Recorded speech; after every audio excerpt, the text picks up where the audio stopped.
15 menit kemudian Yan keluar dari ruang periksa. Di tangannya ada hasil cetak USG yang dilipat rapi. Ia menutup hasil itu lama, lalu mendesah pelan. 3 bulan, 2 minggu setelah bercerai, dan 1 langkah menuju petualangan baru. Hidup gua seperti skrip, sebuah drama ya, gumam Yan. Bangsanya di dalam tersembunyi. Yan sekarang meraihnya dan menemukan kontak dengan nama mantan di layar. Yan melidiknya sebentar lalu tersenyum nakal dan mengabaikan.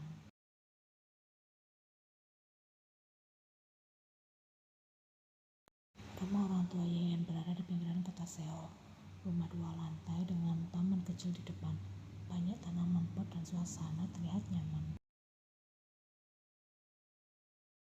Taehyung berdiri di depan gerbang, mengenakan pakaian rapi, celana kain, dan ekspresi gelisah.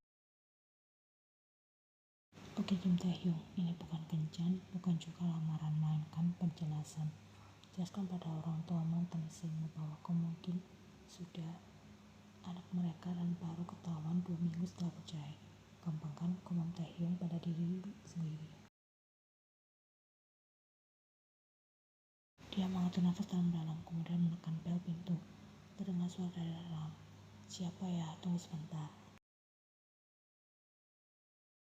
Beberapa detik kemudian pintu terbuka.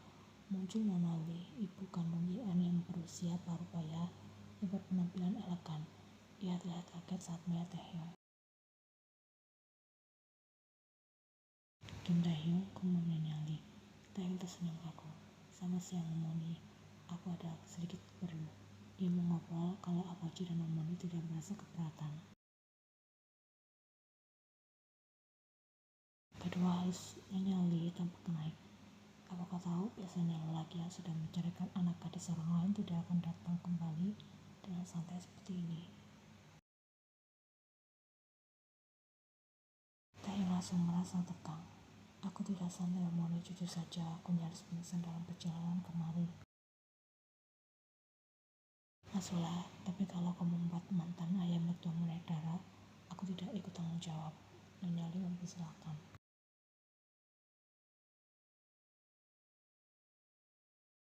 Taehyung duduk di sofa dengan poster kaku seperti patung.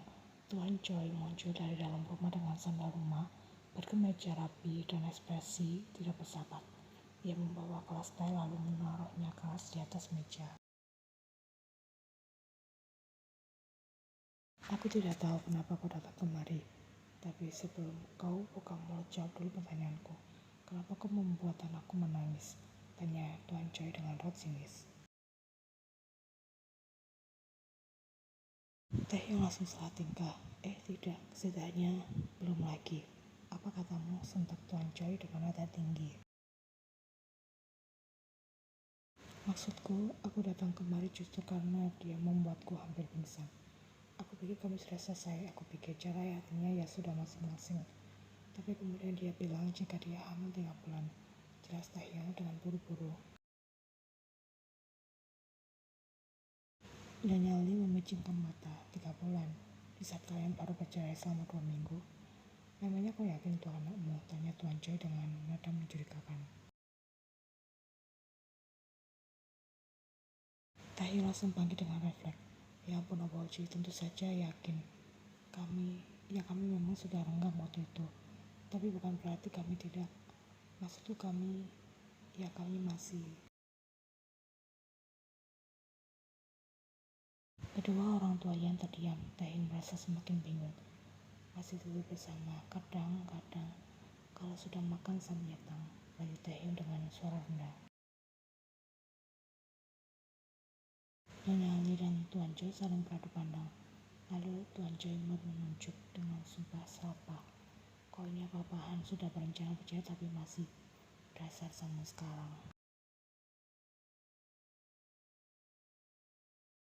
Nyonya Lee menahan tawa tapi tetap formal. Zaman sekarang memang sudah modern, tapi hal tersebut tetap salah arah.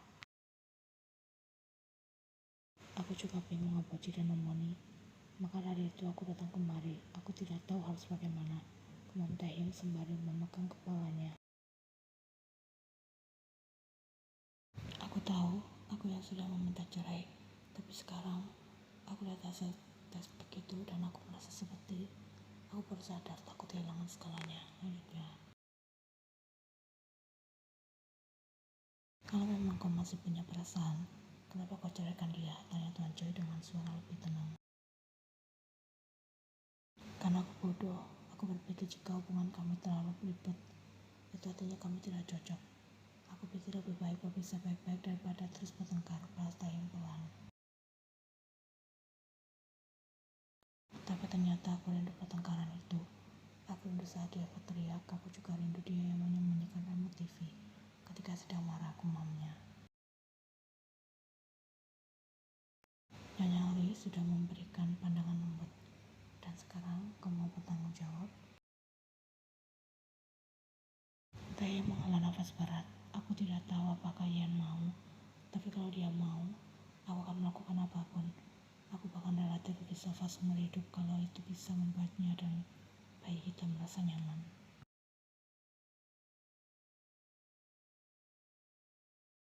Kau yakin? Tanya Tuan Choi. Yakin apa, Ji? Bagus, karena aku akan mengawasimu setiap hari. Dan kalau kau berani membuat dia menangis lagi, jangan pakai ancaman aneh ya ibu ya. Sedang lagi mengantisipasi. Aku akan kirimkan fotomu ke grup para ayah pensiunan dan berkata kalau kau menjual asuransi palsu. Lanjut Tuan Choi. Taehyung mendadak pucat basi. Astaga, jangan Apoji. Itu jauh lebih seram daripada ancaman fisik.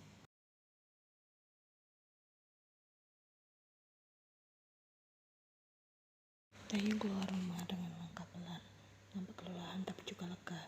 Ia menghela nafas dan menatap langit. Oke, level 1 tentang orang tua selesai.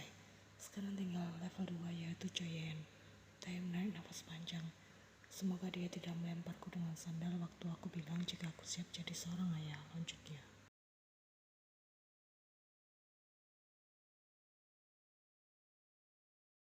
Keesokan harinya di malam hari setelah pulang dari bekerja, Taehyung berdiri di depan pintu sambil membawa kantong plastik berisi buah dan satu kotak kue favorit yaitu strawberry roll cake. Oke Kim Taehyung, pelan-pelan ya, jangan bilang aku merindukanmu dulu, dan jangan bilang aku menyesal dulu. Mulailah dengan hai kau sehat, ya seperti itu, begitu. Taehyung bicara pelan sambil berlatih. Ia menekan bel tak lama pintu dibuka.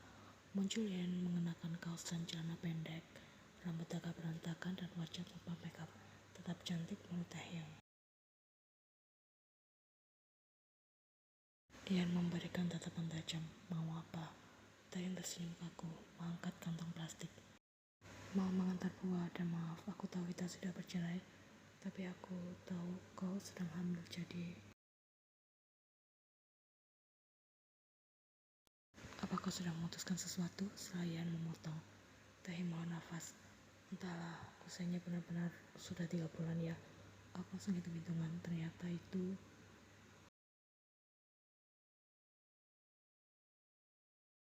Ya, itu anakmu, saut Yen dengan nada datar dan menyilangkan tangan di dada. Hening sebentar, Yen memutar matanya dan berbalik, meninggalkan pintu terbuka. Masuk, tapi cepat sepatu dan jangan duduk di sofaku. Itu sofa single dan kau itu berat. Kau masih menyindir berat badanku? Tanya Taehyung dengan refleks. Kalau kau datang mau minta balikan, minimal turun 3 kg dulu. Aku tidak mau anakku tumbuh dalam rumah tangga penuh kolesterol. Balasnya tanpa menoleh.